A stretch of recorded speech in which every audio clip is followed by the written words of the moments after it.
Сәлеметсіңдер ме балалар? Қалдарың қалай? Дүние тану сабағына қош келдіңдер. Менің атым Исаинова Гүлсім Оразовна.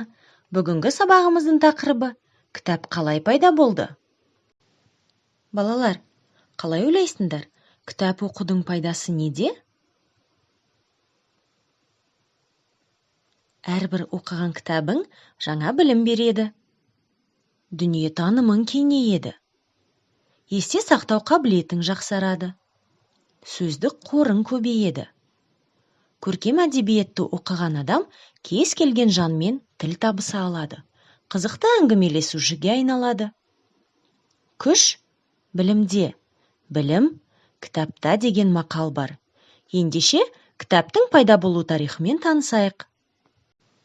Алғашқы кітапты осыдан әлденеше мыңдаған жылдар бұрын көне халықтар жасапты. Балшықтан жасалған кітап.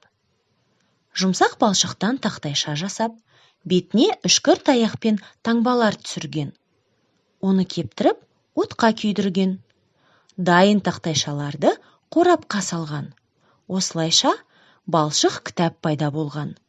Бұндай кітапты гректер ойлап тапқан. Папирустан жасалған кітап. Папирус қамыс тәрізді өсімдіктің жапырағын нығыздап жасалған қағаз. Мысырда оларды бір-біріне желімдеп, соған жазған. Бұл кітаптардың ұзындығы ондаған метрге жеткен. Оларды қалай сақтаған? Шиыршықтап орап, түтікшеге салып қойған. Пергаменттен жасалған кітап. Пергамент жазуға арналған жануар терісі. Жануар терісін жуып, тазалап, кептіріп, ақтап, тегістеп қойған. Пергамент өте мықты, қараймайтын, жыртылмайтын, сынбайтын материал. Оның екі жағына да жазуға болады. Оларды бір-біріне қосып, кітап жасаған. Пергамент атауы Кіші Азиядағы Пергам қаласының атымен аталды. Қайың қабығынан жасалған кітап. Ежелгі орыстар қайының қабығын алып, өңдеп, бірдей өлшемді беттерге кесіп, олардан кітап жасайтын. Қағаздан жасалған кітап.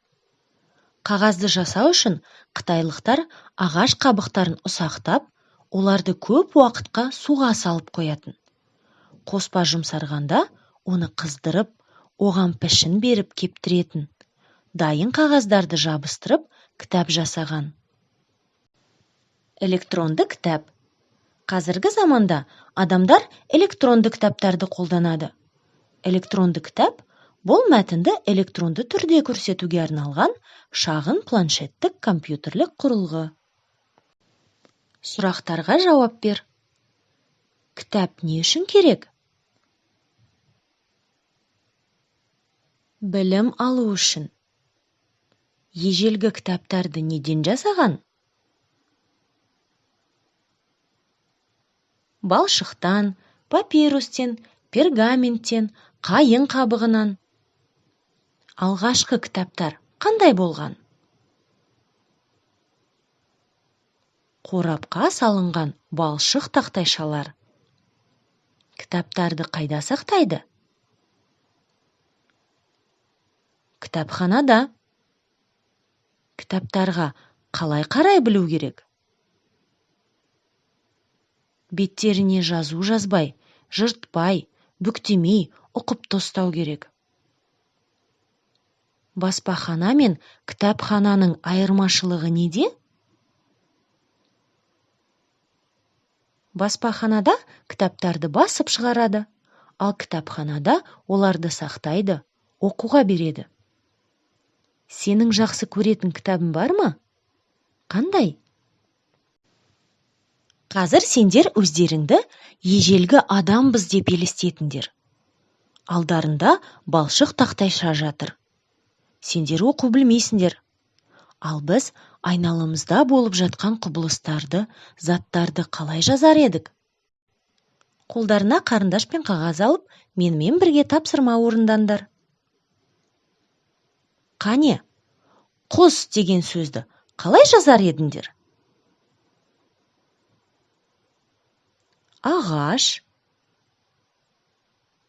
бұлт, күн, көз. Сурет салдық, бейнеледік, таңбаладық. Бұл суреттеріңді достарыңа немесе ата-аналарына көрсетіңдер. Көрейік, олар түсінеді ме екен? Осымен сабағымыз аяқталды.